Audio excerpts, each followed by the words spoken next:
You can maybe muster up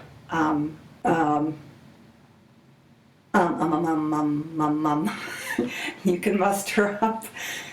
You can muster up. You don't have to think about I can't think of one more thing. It's hilarious. You can muster up something to eat. Yes, and there it is in the refrigerator. We're back. Haven't you missed us? Our silly quirkiness. It's Frances and Pam, and this is episode number 14, coming your way.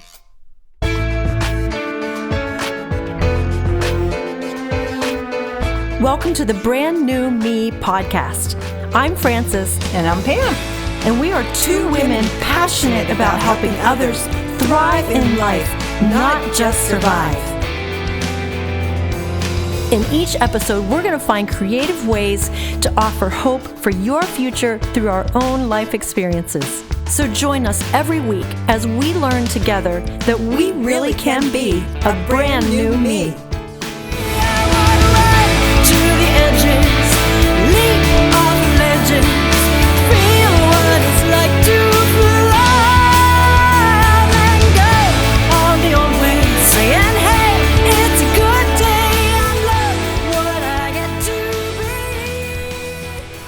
A few weeks ago, Pam and I came into the studio getting ready to record another episode, and we got to talking, and I had sensed that she just wasn't quite herself. And so we decided together that after talking a little bit, that we would just capture what we were talking about in real time. And so we didn't know exactly where we might end up, but we just wanted to demonstrate two friends trying to help each other not just survive, but to thrive. And so we're going to let you in on our conversation, and it gets a little personal, but we did it with the intention of being helpful. So here we go. Two friends trying to encourage each other and talk about life.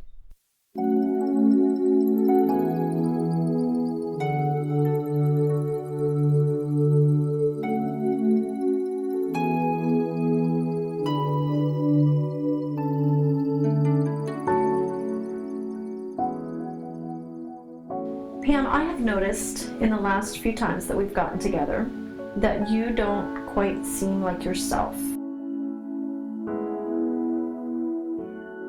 You're usually funny and sparky and life of the party, and the last few times we've been together, I haven't seen that in you.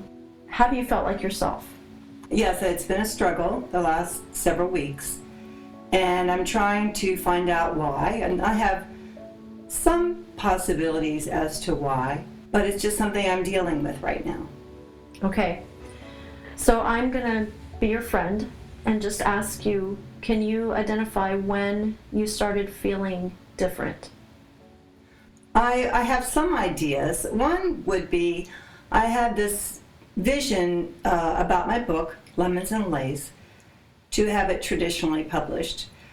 And I'm trying to seek out, is this what really God wants? You know, some friends and I were talking, and one friend has an idea that, you know, is it that important? You know, what is the importance of it when others are saying, you know, that can help with your platform?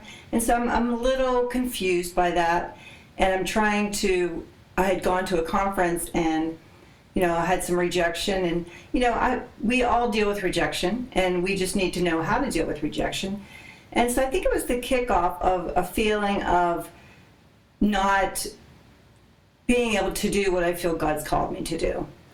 Okay. Let me ask you a question about the book. For those who listen who have never written a book, explain when you say you're looking for a traditional publisher. What does that mean? I self-published my book, but I had the help of a gentleman who is starting a publishing company, a wonderful man. Okay. And sometimes you feel like if it's published by a publishing company, it may be able to get out there more. My heart is that I get this book in the hands of many people, especially people dealing with the suicide issue. Well, there's a lot of issues in it, but I feel, and I shouldn't feel anxious because the Lord says feel anxious for nothing, but I want to get this book out. So I think I was feeling a little down about that. And that's just, it's no big deal because, God's going to use me no matter what. He already is. But there were other things that were happening in my life. Like what? My daughter that passed away, Elizabeth, would have been 40 years old on June 15th. And then she had passed away 14 months later, which made it August 15th to the day. And so I was struggling with her death this year. Not that I always don't. Every year I remember her birthday and her death. But for some reason this year, it seemed to hit me a lot harder. Well, I didn't realize that she turned 40. Yeah, she would have been 40 this year. Well, that's a milestone birthday. I mean, normally if someone's living, and I remember thinking that too when one of my siblings who had passed away would have been 40. There is something about it because we usually celebrate big milestones like that, right? That's true. And I can easily see why this could have been a trigger. We were talking earlier before we started recording that these kind of things can be triggers to send us down a path of discouragement and even depression. And so part of our, like I said, part of doing this today is to let you all know as listeners that this is how this can happen for us. When you're going along and you're starting to feel better, and Pam had a vision for her book, still has a vision for her book and her story. But she's decided to raise the bar and try to get it further out and not just, in the radius of the platform that you have, but to build a bigger platform and get it out to more people. And that has come with some rejection then. And so you're saying that started, and then you faced your daughter's 40th birthday, who passed away. Tell us what happened, first of all, with Elizabeth. Elizabeth was born with one lung and one kidney, and she had a little deformed right ear. And she had a problem breathing, and so we needed to use oxygen, and we needed to use a suction machine so that she was able to eat. She was unable to eat any kind of liquid, drink any kind of liquid, because her trachea was bent. So she had a lot of issues. But she was a very bright-eyed child, and she probably would have been my rebellious child, because she really was hanging on to life when they said she was not going to. And so she was very spunky, even as she was a spunky child. And she was your firstborn? My second. Your second, okay. So Megan was your first? No, Megan was my third. That's right. Who was your first? Nathan. Okay. My son Nathan, who is turning 42 tomorrow. Oh, wow. Okay, so tell us more about Elizabeth. What happened to her? Elizabeth, we went down to Children's Hospital in Pittsburgh for a month to try to learn how to feed her. And then they said, now you can take her home, take care of her the best you can. We don't really see her living a long life. And so we took her home and took care of her. And it was amazing how God, and I've said this before, I am not a nurse. Never wanted to be a nurse. Would not be a very good nurse. But I did things that wouldn't really be a person to do them. I had to suction her out. I had to take care of her oxygen. Oh, my. And so she was a lot of care, but she was precious. And I remember we had to sneak in at times if she was sleeping to put ice cubes in her oxygen tent. That's how they ran them. She was very sweet. So you start to remember all these things, and I think you're right. Maybe it was the 40th year. And when you lose a child, you think, oh man, what would they be doing today? I would have 2 daughters. How many children would she have? And you just think of all the things that could have been. And I know if you're out there and you've lost a child, I'm sure that no matter how old they would have been, that's what's in your mind. Like, what would they have been? Who would they have been? How would God have used them?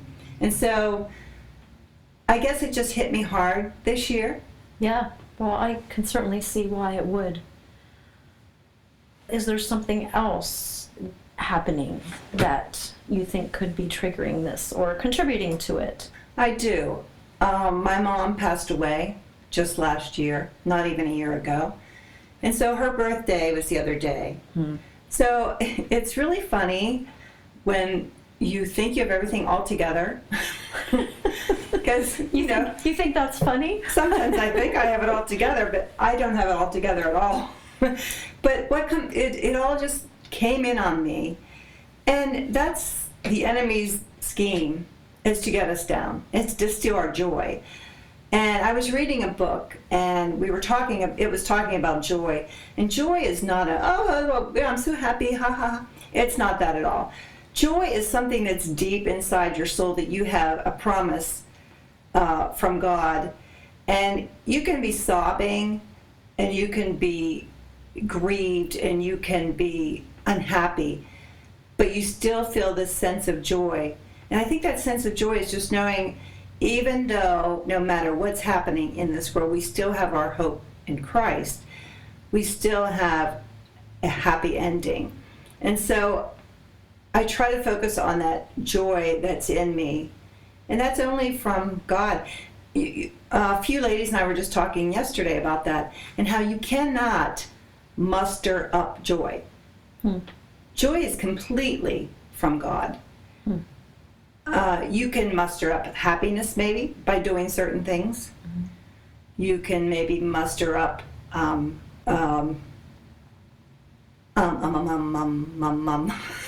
you can muster up you don't have to think about it. I can't think of one more thing. It's hilarious. You can muster up something to eat. Yes, and there it is in your refrigerator. Which we laugh about that, but that's often where we go as women, isn't it? We go to the refrigerator.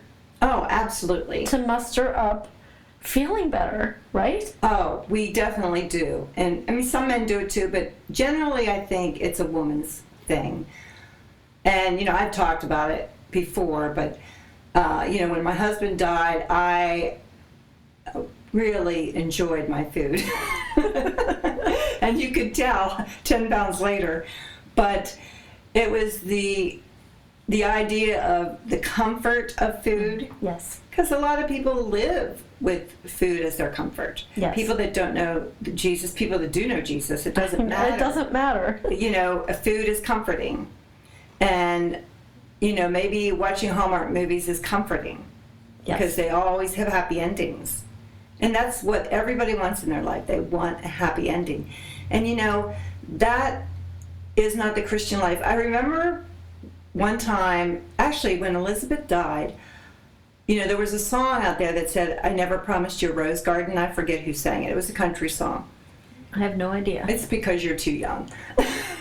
It's, "I beg your pardon, I never promised you a rose garden." Oh, okay. And so I wrote this poem, and I have no idea where it's at, but I wrote this poem, how God said to me, "I never promised you a rose garden." And this was back when I was in my 20s, like when I had this child. And I think back now, and He doesn't promise us a rose garden because we are going to have thorns, but He does promise a future and hope.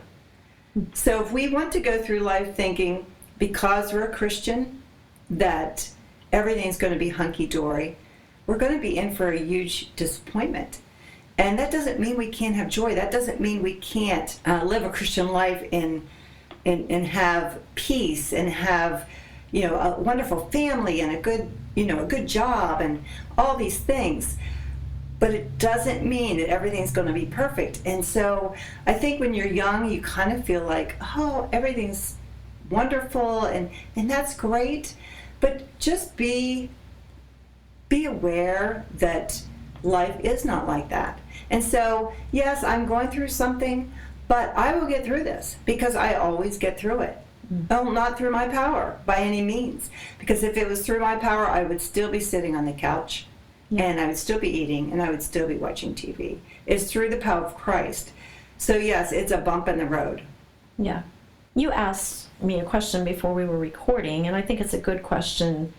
When you're driven, like you and I both are, I mean, we have passions, we have dreams, we have things we want to accomplish. But you asked if maybe you were asking too much of yourself right now with rewriting your book and figuring out how to build your platform with telling your story.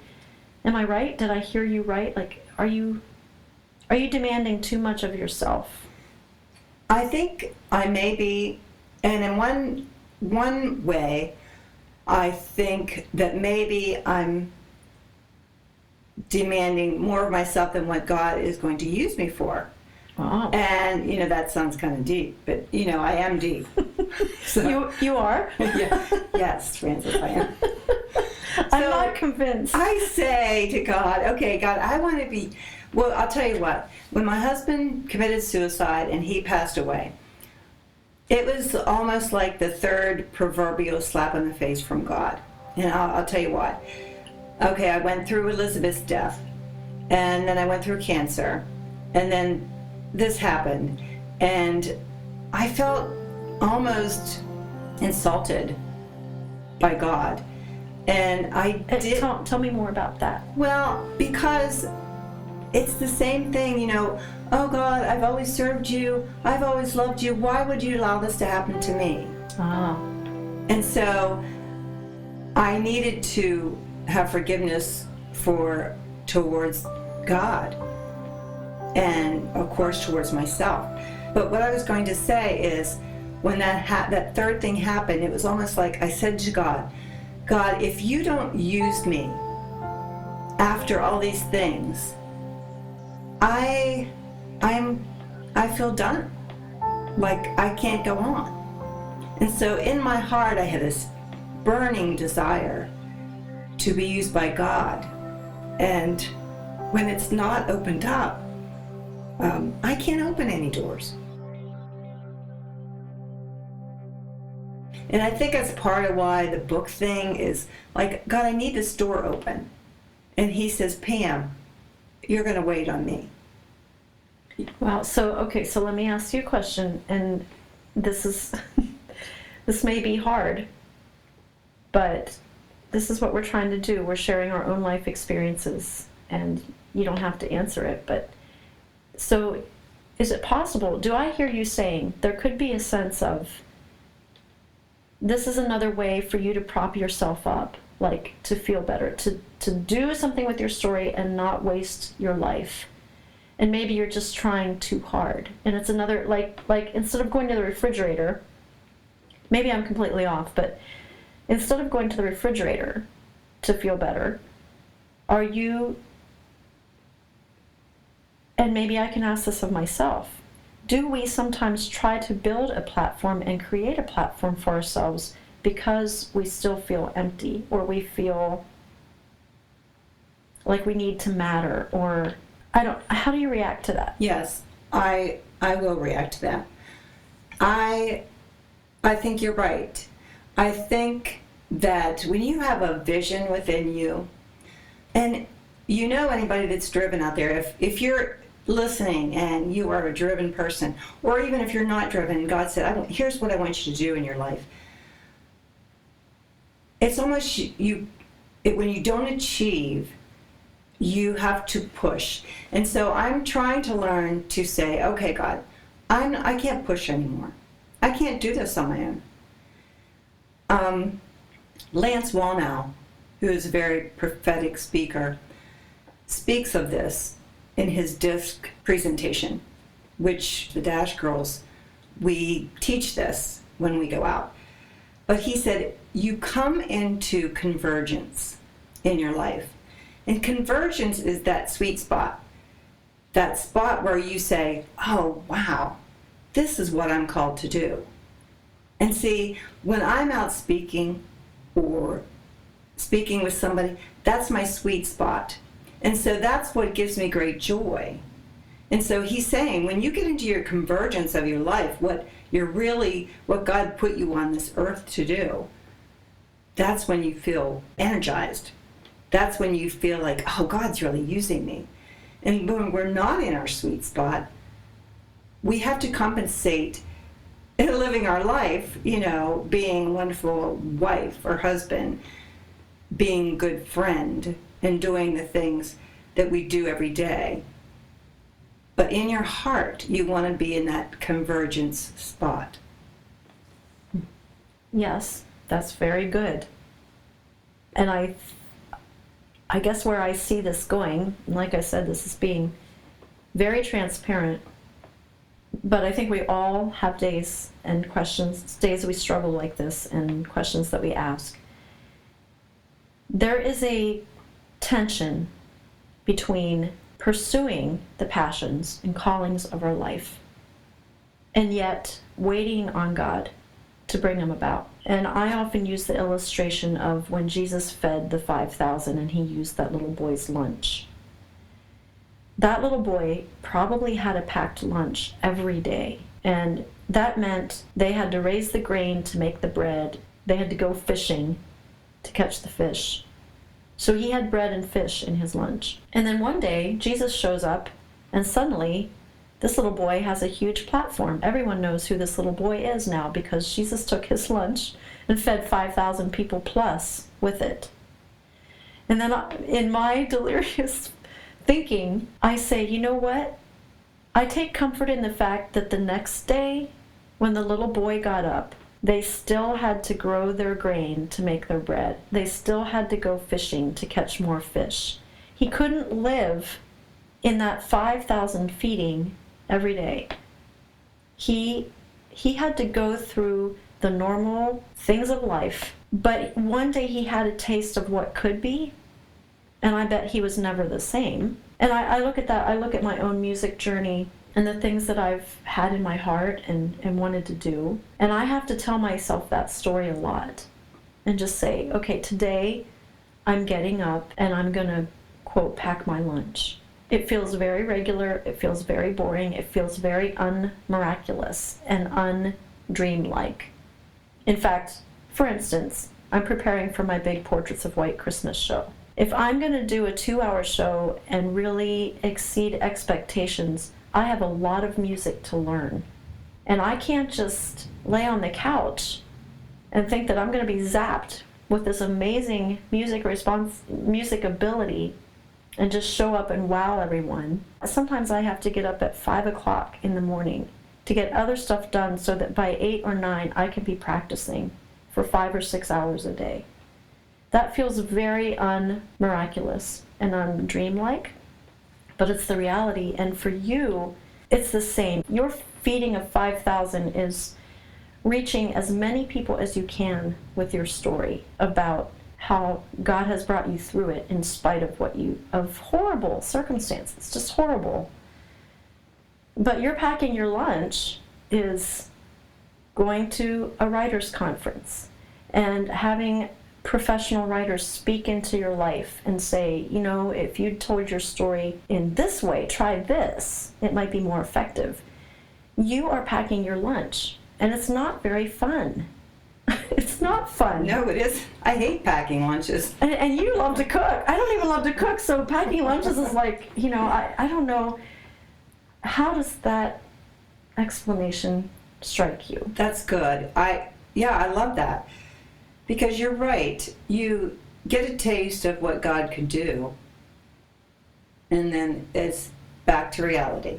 It is back to reality. And I've learned that I can't base my passions and my dreams and my callings on my present circumstances and what I see fruit in or, you know, not see fruit. It's walking by faith. It is walking by faith, and walking by faith is packing your lunch. Oh boy, Frances. So yeah, we were trying to offer hope, weren't we? Yes, we are offering hope, because here's the thing. Yes, we get down, but we have those days of feeding 5,000. We do. And everybody does. Everybody. You know, yeah. No matter what your dreams, your visions, you know, whatever God puts in your heart to do, you do have glimpses. And I guess that's where faith is, where we have to hang on to those glimpses in our life and know that God's going to use us. And that's, you know, I need to make sure and be accountable to myself in the fact that don't be pushing when you're not to push. Don't be expecting God to do things that He's never really said He's going to do. Right. where he's really, just do, Yeah. just do. Just do the next thing. Right. And for you, you've made some decisions on what that looks like for you and your story and your life and your platform, and that's what I go back to a lot too. Just do the next thing. And there are times when I think we've all experienced, there's miraculous moments. We get an email or a friend sees us in the grocery store and they say, you know what, I was really touched by whatever. Yes. And you feel that moment of that 5,000 moment. I think we've just created a whole new. We have. It's awesome. I don't know, a book or a song maybe. Oh no. The 5,000 moment where it is really sparkly and we feel good. And I can be this way if I get up in the morning and it's raining outside. I can start to feel down. But as soon as the sun comes out, I feel better. So I've learned that about myself, and I talk to myself. I just say, Frances, your joy does not need to be based on whether it's raining or sunny. And I think this goes with what we're saying. Joy, true joy, it is a gift from God. It's also contentment. If I would pack my lunch today and he wouldn't feed 5,000 today, that's okay. If I get up today and I'd rather it be sunny but it's pouring rain, that's okay. Because my joy, and I don't want my joy and my contentment to come from my circumstances. Right. Or we will be on an emotional roller coaster. So what we have just done today is given you a picture into two friends checking in with each other and just saying what's going on in your life, trying to ask each other good questions that allow the other person to answer honestly. That's how we wanted to do this episode, where we, through our own life experiences, as it always says in the opening of the podcast, creative ways to offer you hope for your future. So Pam, we talked about, before we were recording, how is this hopeful? You need to find somebody in your life who you can go talk to without judgment. Yes. And I think that's really important, because if you have somebody, it's huge. Like, when you talk about it, it gets it out. When you keep it inside, it just festers. And so find somebody safe to talk to. Find a friend or a companion who loves you and will not judge you. And I think that's very important. All right. So that is our session, our episode today.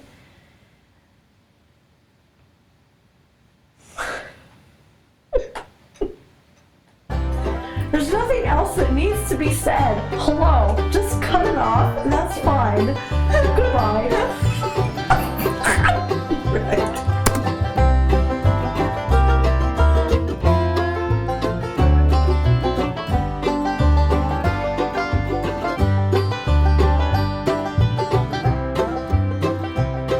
Well, my goodness, sometimes we do have trouble getting our words out and figuring out how to end this silly podcast. But I want to share with you a letter that we got from a listener, actually an email. We love to hear from you. Email us at brandnewmepodcast@gmail.com. When you hear an episode you like, email us and tell us why. We love to hear from you. But this listener says, "Thank you, Pam and Frances, for such a good podcast. I have been enjoying them all.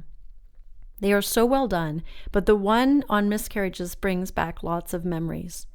I had only been married 6 weeks and was 6 weeks pregnant when I lost my first baby. I was 21, so not a teenager, but very young and having lots to learn. I had cleaned out our freezer the day before and blamed myself for the loss for a long time. I also had guilt that maybe God was punishing us for bad courting behavior, although I was a virgin on my wedding day. That guilt lasted until I passed the 6-week mark of my second pregnancy. Life went on and we have 4 wonderful adult children. It was in the past year that my imagination was awakened about our child in heaven. I think it may have been in reading of someone's heartache and subsequent hope of seeing their child in heaven someday that got me to thinking about our first child living in heaven all these years. And I pictured myself meeting that child when I get there and the joy I will experience. And I cried for the first time in 46 years since that night when I miscarried. It may interest Pam's daughter, Megan, that when I got married, I wanted 12 children, but now I am glad we stopped at 4, especially back in the teen years. With our oldest at 45 and youngest at 38, we know that we never stop being parents, and their heartaches become our heartaches. And sometimes we wish we could solve their problems, and sometimes we wish we could shake some sense into them, but no matter what, we love them. Congratulations, Megan, on expecting your 7th. I am happy for you. Thanks again for a good podcast. God bless you. Thanks for that note. And again, we'd love to hear from you. If you're enjoying this podcast, please pass it on to other people. And have a wonderful week, and come back next week. I am so excited about an interview we have coming up with a young woman who said she was suicidal. And she'll tell you next week about how she overcame that and this amazing outreach she has to teenagers to help prevent suicide called Please Live. So tune in next week. Have a great week.